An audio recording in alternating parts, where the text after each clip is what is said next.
Here's to a video of praying that I don't get lipstick on my teeth. This video is a review over the book The Brilliant Light of Amber Sunrise by Matthew Crowe. I received this as an ARC from HarperCollins. I will annotate which day this book comes out on in March. This book is about a 15-year-old named Francis who finds out that he has leukemia, and in the hospital he meets a girl named Amber, and it's kind of about him and their story. It's compared to The Fault in Our Stars, so I don't feel bad saying it's like The Fault in Our Stars except gender swap. And there's several obvious differences, but the general gist of it is a cancer story and a love story between those two cancer patients. I think the synopsis gets a little bit spoilery. Like, I was able to guess what happens because the synopsis ends the way it does. Ow, did you hear my shoulder pop? I'm dying. I gave it 4 stars on Goodreads, and it kind of rounds down to 3.5, but I'm gonna keep it at a 4. So let's talk about this cover. People at my school know me as being the girl that brings a different book to school twice a week. Usually people ignore me because they're like, whatever, new book. But this book, the cover is so beautiful. I had people touching it and picking it up and asking me what I'm reading. Even people on Instagram, when I posted a picture of this, we're so obsessed with this cover. This is a beautiful cover. I love it. So I think whoever decided this is really gonna get some sales out of it because it's so beautiful. And I do not think they would be disappointed if they picked this up for a cover buy. It's pretty decent. First of all, I love that this is a guy point of view. We rarely get that in YA. I don't want to say rarely, but it's a less common point of view in YA to read from a guy's perspective, so I thought this was really neat. Usually you see more guy voices in contemporary, which this is, but I definitely enjoyed this. Also, this book is set in the UK. It's in London, I believe, which is ridiculously cool. I had no idea that Matthew Crowe was British, so that's awesome. I loved the writing of this book, the way it was. I'm gonna put it down now so I can stop flailing it. I love the writing of the book. It was just so nice and witty and relatable, and I would totally pick up anything else that Matthew Crowe has written. I know he's written a couple of other things, so I really want to try those out. I think it would be really good. I'm just gonna go ahead and mention the #1 deal I had with this book that just was the one thing that brought it really down for me. I don't really know how to phrase this, but it's like a lot of things were underexplained. There's a couple of different ways this was done, but like for instance, for a book about cancer, there was barely any actual explanation of what type of cancer, where, what specific treatments, what happened. Like, it seems like this book only had cancer just because he wanted it to take place in a hospital. It really focuses on dialogue rather than what's happening in the hospital, and that was just so absurd to me that in a book about cancer, we have no explanation of any treatment he's going through. We literally don't get any scenes. Like, the scene where he finds out he has cancer, you don't even get that. You just get told before, and then, I have cancer. That being said, whenever he goes to the hospital, he's in a room with 3 other people, and we don't know what types of cancers they have. It's like things jumped around a bit.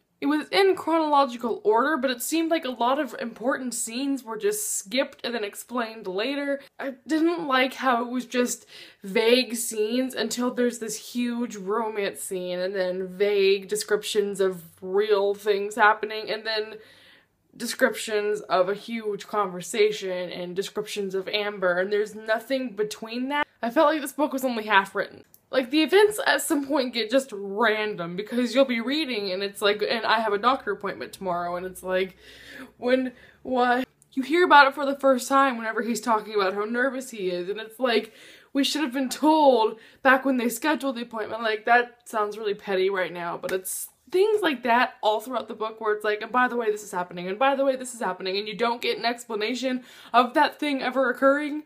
And it's like there's no time progression at all in the very middle when he's in the hospital. He was there for 6 months in 100 pages. It was absurd to me just how much was glazed over, and that was the huge thing that brought it down. But the thing that saved it is that even though the layout was weird, the writing was still so good. I wouldn't change anything about it, I would just add more to it. So I think that's a good place to start as far as this criticism goes. I mentioned this earlier, but I loved Francis because he's probably one of the most relatable characters I've read. I think one of my favorite lines was in the very beginning. He was like, I have cancer, which is obviously a bad thing, but he was a little bit happy for it because it said he'll finally get attention, which is totally me. He's just so nerdy and he can never do his words right, and it's just such, like, I totally got it, and it was really funny at times. It was just, I got Francis. I understood him, and he was just such a lovely character. That being said, Amber, the girl he meets in the hospital that's in the bed beside him, she comes in with a bang, and she's one of those characters that you just know is like sass. One of the two things I marked was like a scene that Amber is like first in the book, and one of the girls across from them in the room, who's kind of sassy and bratty, is telling Amber, oh, your fly's undone, and she says, it's supposed to be, it's mating season, and that was one thing I literally had to stop, and I laughed because that was the moment I knew I was going to love Amber. But after a while, she got just a little bit irritating because it addressed this in the book, and I'm sure she was supposed to be like this, but she only gave that sass, and she was never serious, and she kind of avoided serious topics, and she was always a brat. I'm gonna talk about their relationship next because I feel like there were just a couple problems there. I loved that they were together because you know from the beginning it's gonna happen, so it's not like there's any sort of angst beforehand. I do feel like it was a bit fast, so like I mentioned earlier, it just needed to have a little bit more length to it, possibly.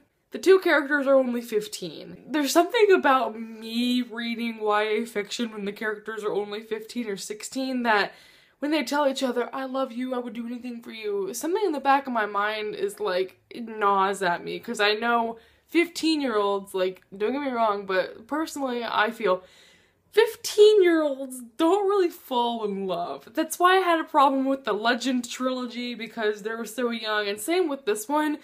Their relationship just came off as a little bit silly. There were times when he would be like, our love is so strong, and it seriously sounded like a joke because it was so corny and they're so young that I couldn't believe it. But then again, there were parts of their relationship that I loved. I love how Francis thinks about the relationship, like whenever they kiss, his thought process is hilarious. Whenever he's describing Amber, it's just so accurate and great.